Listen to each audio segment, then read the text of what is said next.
సంవత్సరాల తరబడి ఎన్ని మందులు వాడినా మీ మోకాల నొప్పులు తగ్గట్లేదా? ప్రాణ పెయిన్ క్లినిక్ లో అత్యాధునిక చికిత్స. నమస్తే, నేను Keshav. Welcome to Suman TV. Andhra Pradesh రాజధాని అమరావతికి మరో వరం మంజూరైంది. కేంద్ర ప్రభుత్వంతో ఉన్నటువంటి సత్సంబంధాలు, అలానే కూటమి ప్రభుత్వం డబుల్ ఇంజిన్ సర్కార్ పేరుతో పదే పదే నినాదాలు ఇచ్చి అధికారంలోకి వచ్చిన తర్వాత తీసుకుంటున్నటువంటి కార్యక్రమాలు, కార్యాచరణ కూడా అదే స్థాయిలో కనిపిస్తుంది. ఇప్పుడు ఆంధ్రప్రదేశ్ రాజధాని అమరావతిలో ఈఎస్ఐ హాస్పిటల్ నిర్మాణానికి కేంద్రం సూత్రప్రాయ అంగీకారం తెలియజేసింది. దీనివల్ల వచ్చేటువంటి ప్రయోజనాలు ఏంటి, అసలు ఈఎస్ఐ హాస్పిటల్ అంటే ఏంటి, దీనివల్ల రాష్ట్రంలో ముఖ్యంగా రాజధాని ప్రాంతంలో వైద్య రంగంలో ఎటువంటి సేవలు అందుబాటులోకి వచ్చేటువంటి ఛాన్సెస్ ఉంటాయి. ఈ అంశం పైన విశ్లేషణ చూద్దాం. మనతో పాటు ఫార్మా రంగ నిపుణులు సుబ్రహ్మణ్యం గారు. సుబ్రహ్మణ్యం గారు నమస్కారం. నమస్కారం సార్.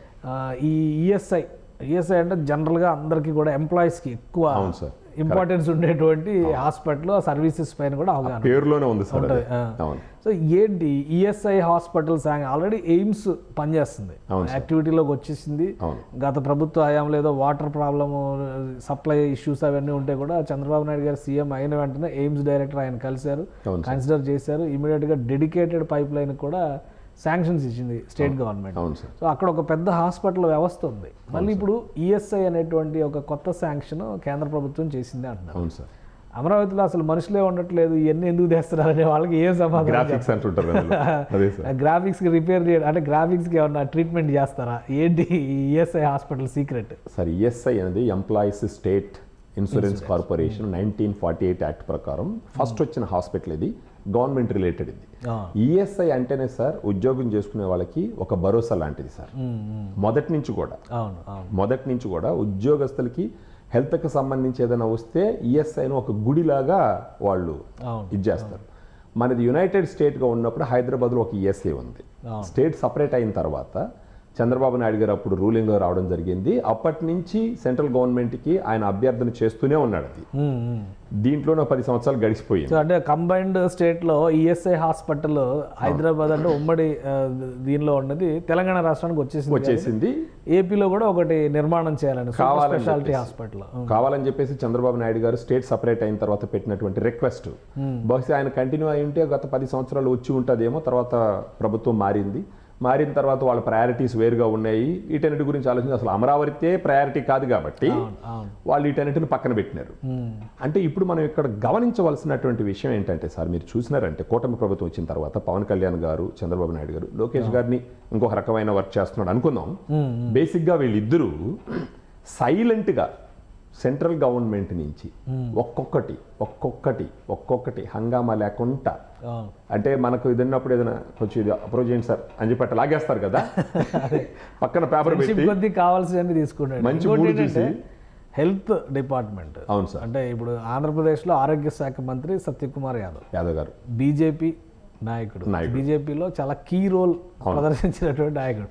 పైగా ఆయన లింక్స్ అన్ని కూడా అధిష్టానంలో ఉన్న పెద్దలతో, ఆయన కృషి కూడా ఖచ్చితంగా ఉంటుంది సార్. దీంట్లో ఖచ్చితంగా ఆయన చేసినటువంటి ఎఫర్ట్స్ ఉండొచ్చు. ఎందుకంటే గతంలో పెండింగ్లో ఉన్నది ఇప్పుడు క్లియరెన్స్కి వచ్చింది అంటే, సూత్రప్రాయంగా అంగీకరించింది అంటే నెక్స్ట్ ఫార్మాలిటీస్ అసలు ఏముండొచ్చు సార్. ఇప్పుడు మామూలుగా ఈఎస్ఐ ప్రకారం ఇప్పుడు మనకు ESI hospital, medical college, hospital రెండు అనుకుందాం. జనరల్గా మెడికల్ కాలేజీలో ఉన్న అన్ని చోట్ల హాస్పిటల్స్ ఉంటాయి.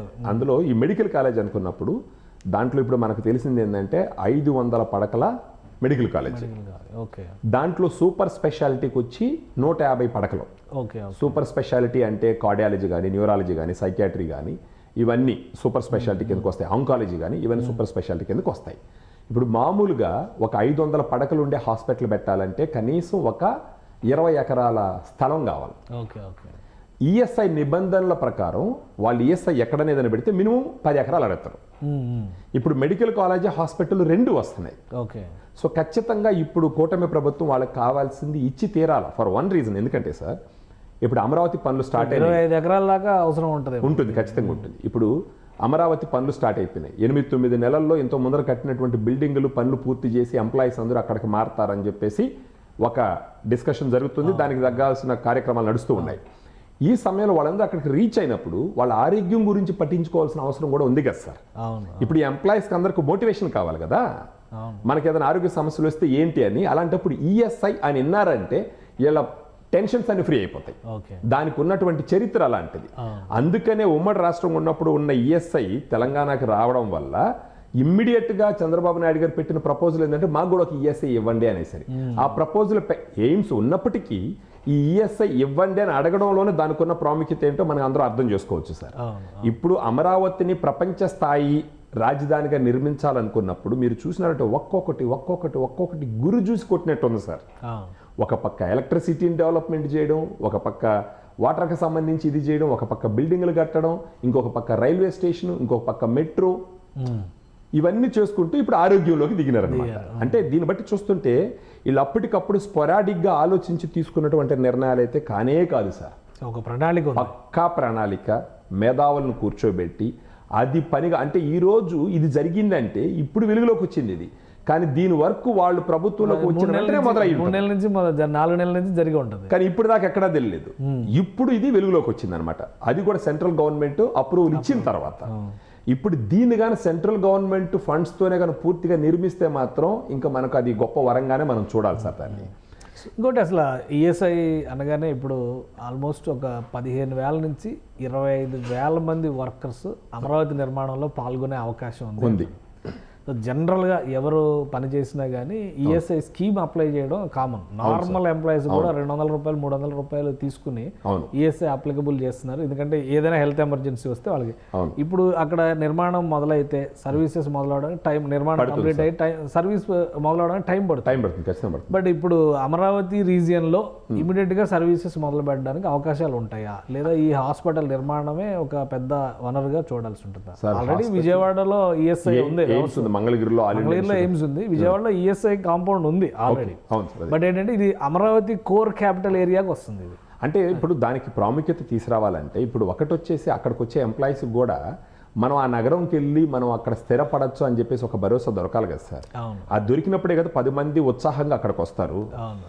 అంటే దీనికి అన్ని హంగులు, అన్ని వసతులు మేము మనసు పెట్టి చేస్తున్నామన్న ఒక మనసా వాచ కర్మణ చేస్తున్నామన్న ఒక ఫీలింగు, అంటే బయట నుంచి ఇన్వైట్ చేసే వాళ్ళనే కదా అక్కడ వచ్చి పని చేసే వాళ్ళకు కూడా భరోసా కల్పించాలి కదా సార్. ఆ రకంగా అంటే ఇది అల్లాటప్పగా చేస్తున్నటువంటి నిర్ణయం, యాక్షన్స్ అయితే కాదు సార్. చాలా మైండ్ పెట్టి, ఎంతోమంది ఎక్స్పర్ట్స్ని పెట్టి, తర్వాత వీళ్ళకి ప్రస్తుతం ఉన్న బలంతో అక్కడ ఉన్న వాళ్ళని ఒప్పించి సైలెంట్గా ఒక్కోటి తీసుకురావడం. అంటే వీటన్నిటిని చూసినట్టు మీకు ఏమర్థమవుతుందంటే సార్, చూడండి ఇప్పుడు మామూలుగా ఇప్పుడు ఏమంటారు వాళ్ళు, గ్రాఫిక్స్ అన్నారు, ఆడొచ్చేసి అన్ని టెంపరీ బిల్డింగ్లు అన్నారు. ఇలా అంటున్నప్పుడు మేము టెంపరీ కాదు, గ్రాఫిక్స్ కాదు, మేము ఒక సుదీర్ఘమైనటువంటి ప్రణాళికతో దీన్ని తెలుగు ప్రజలకి ఒక గొప్ప వరంగా తయారు చేసే దిశలో మేము చేస్తున్నామని చెప్పడానికి ఇవన్నీ నిదర్శనాలు సార్. మీరు చూడండి ఎన్ని దానికి ఒక రైల్వే బ్రిడ్జ్, తర్వాత రైల్వే లైన్, రోడ్డు లైన్స్, తర్వాత ఇప్పుడు కొత్తగా మెట్రో ప్రపోజల్స్ మీద వర్కౌట్ చేస్తున్నారు. ప్లస్ ఇన్ఫ్రాస్ట్రక్చర్ లో వాటర్ సప్లై కానీ ఇవన్నీ మొదలు పెట్టారు. పవర్ సప్లై గురించి, వాటర్ సప్లై, డ్రైనేజ్ ట్రీట్మెంట్స్ ఇవన్నీ వస్తాయి. నెక్స్ట్ హెల్త్ కేర్ కూడా తీసుకొచ్చేస్తున్నట్టుగానే చూడాలి. వాళ్ళు ఏదో 9 నగరాలు ఏదో అనుకున్నారు కదా సార్. అక్కడ రకాలుగా ఒక్కొక్క దాంట్లో వాళ్ళు ఏంటంటే దీన్ని చేసి దానికి పోదామని కాకుండా దానికి సంబంధించి ఇప్పుడు సత్యకుమార్ గారు ఉన్నట్టు దానికి సంబంధించిన శాఖకు సంబంధించిన వాళ్ళందరూ వాళ్ళ వరకు వాళ్ళకి డివైడ్ చేసి దీని మీద ప్రోగ్రెస్ తీసుకురండి, మనం ఇమ్మీడియట్గా ఇనిషియేటివ్స్ తీసుకోవాలనే విధంగా ఒక ట్రూ కార్పొరేట్ లాగా సార్. ఒక పెద్ద కంపెనీ తీసుకుంటే ఒక డిపార్ట్మెంట్ ఉంటుంది, మార్కెటింగ్ డిపార్ట్మెంట్ అని, సేల్స్ డిపార్ట్మెంట్ అని. సో ఆ విధంగా ఎవరికి ఇచ్చి చంద్రబాబు నాయుడు గారు ఒక CEO లాగా బాధ్యత తీసుకొని, పవన్ కళ్యాణ్ గారు ఒక వైస్ ప్రెసిడెంట్ లాగా బాధ్యతలు తీసుకొని, వాళ్ళు చేయాల్సినటువంటి ఇప్పుడు లోకేష్ గారు ఒక ఆపరేషనల్ మేనేజర్గా బాధ్యత తీసుకొని చేయాల్సినటువంటి చేస్తున్నారు. ఇప్పటికైనా సరే గ్రాఫిక్స్, టెంపరీ బిల్డింగ్లు అనేవాళ్ళు నోళ్లు కానీ ముయ్యకపోతే ప్రజల బుద్ధి చెప్తారు. ఇంకా అమరావతి మునిగిపోద్ది, వరద వస్తే మునిగిపోద్ది అనే ప్రచారమే జరుగుతుంది. చేసినారు సార్, అప్పుడు చేసినారు, మళ్ళీ వాళ్ళే గమనైపోయినారు. ఇప్పుడు కూడా అదే జరుగుతుంది, ఇంకా అదే చేస్తున్నారు. వీళ్ళు ఇంకా జరుగుతూనే ఉంటాయి సార్ అది. కానీ ఇప్పుడు ఈఎస్ఐ హాస్పిటల్స్, ఈ సముదాయాలను కట్టాలంటే కేంద్ర ప్రభుత్వం పూర్తి బాధ్యత తీసుకోవడానికి ఇప్పుడున్న కూటమి ప్రభుత్వంలో డబుల్ ఇంజిన్ సర్కార్ కదా, వాళ్ళు ప్రయత్నం చేస్తారు, ఖచ్చితంగా ప్రయత్నం చేస్తారు. వాళ్ళు కూడా ఆలోచిస్తారు సార్. ఎందుకంటే ఇప్పుడు వాళ్ళ ఖచ్చితంగా సహాయం చేయాల్సినటువంటి సిచ్యువేషన్. ఫర్గెట్ అబౌట్ పార్టీసు, వీళ్ళ అవసరం వాళ్ళకి అక్కడ ఉండదు, అవన్నీ కూడా మర్చిపోయి పక్కన పెట్టినప్పటికీ ఆంధ్రప్రదేశ్ శ్రేయస్సుగాను వాళ్ళు కోరినారంటే ఖచ్చితంగా సెంట్రల్ గవర్నమెంట్ అన్ని ఫండ్స్ వాళ్ళే పెట్టుకొని దీన్ని హెల్ప్ చేయొచ్చు. కొంతలో కొంత ఇంకా ప్రస్తుత గవర్నమెంట్ పెట్టుకోమంటే కూడా పెట్టుకుంటారు. ఆరోగ్యానికి సంబంధించిన దాంట్లో కాంప్రమైజ్ ఎవరు కాకూడదు సార్. అది మనుషుల ఆరోగ్యానికి, ఇప్పుడు మనిషికి కావాల్సింది కడుపు తినడానికి అన్నం, తర్వాత ఏదన్నా సుస్థి చేస్తే చూపించుకోవడానికి వైద్యం, ఈ రెండు ముఖ్యం. తర్వాత మిగతా లగ్జరీస్ అన్ని తర్వాత. ఒకటి ఆహారం, ఇంకోటి ఆరోగ్యం, ఈ రెండు చాలా ముఖ్యం. సో ఇలాంటి విషయాల్లో ఎవరన్నా సరే ఈ మళ్ళా విమర్శలు చేసుకుంటూ మళ్ళా వాళ్ళని ఇరికించాలని చూస్తే ఇంకా అది వాళ్ళ విజ్ఞతకి వదిలేయాలా.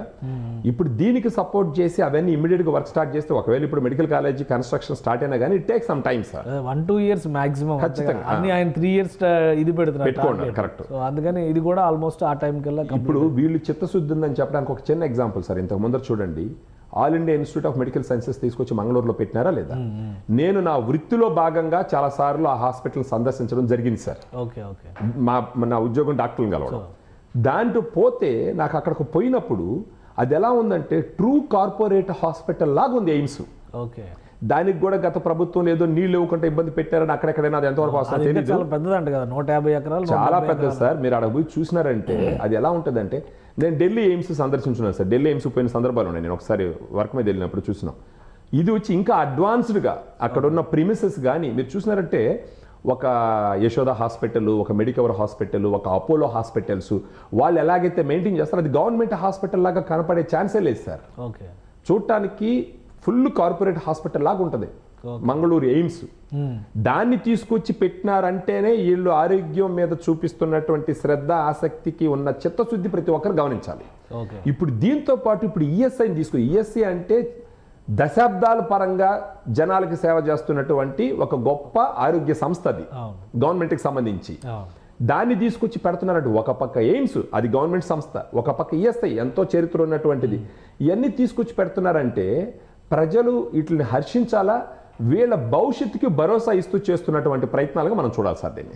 రైట్. థ్యాంక్ యూ సుబ్రహ్మణ్యం గారు, మీ విశ్లేషణ అందించినందుకు. ఇది అమరావతికి ఒక గొప్ప వరం, మరొక పెద్ద వరం కేంద్రం ప్రకటిస్తుంది త్వరలోనే. దానికి సంబంధించినటువంటి క్లియరెన్స్లు అన్నీ కూడా కంప్లీట్ అయిపోయినాయి. ఈఎస్ఐ హాస్పిటల్ని మంజూరు చేసింది. ఈఎస్ఐ హాస్పిటల్ నిర్మాణం ప్లస్ మెడికల్ కాలేజ్ కూడా శాంక్షన్ అయితే మొత్తం ఒక 20 నుంచి 25 ఎకరాల్లో ఈ నిర్మాణం చేసే అవకాశం ఉంటుంది. కేంద్ర ప్రభుత్వం పూర్తిగా భరిస్తే కనుక రాష్ట్ర ప్రభుత్వానికి ఉన్నటువంటి ఆర్థిక పరిమితుల్ని దృష్టిలో పెట్టుకొని ఆంధ్రప్రదేశ్ రాజధాని అభివృద్ధిలో మరింత ముందడుగు పడినట్టుగా భావించాల్సి ఉంటుంది. రాబోయే రోజుల్లో కార్పొరేట్ వైద్యంతో పోటీ పడే విధంగా ప్రభుత్వ వ్యవస్థలు కూడా అభివృద్ధి చెందినాయి. వాటిలో భాగంగానే ఎయిమ్స్ కానీ ఈఎస్ఐ కానీ రాజధాని ప్రాంత వాసులకి, ముఖ్యంగా ఆంధ్రప్రదేశ్లో హై లెవెల్ హెల్త్ కేర్ రంగంలో ఈ సంస్థలు ప్రతిష్టాత్మకంగా నిలిచే అవకాశం ఉంటుందని సుబ్రహ్మణ్యం గారు విశ్లేషిస్తున్నారు. ఇది special discussion. Keep watching. Suman టీవీలో మీ పర్సనల్ అండ్ బిజినెస్ ప్రమోషన్స్ కోసం కింది నెంబర్కి కాంటాక్ట్ చేయండి.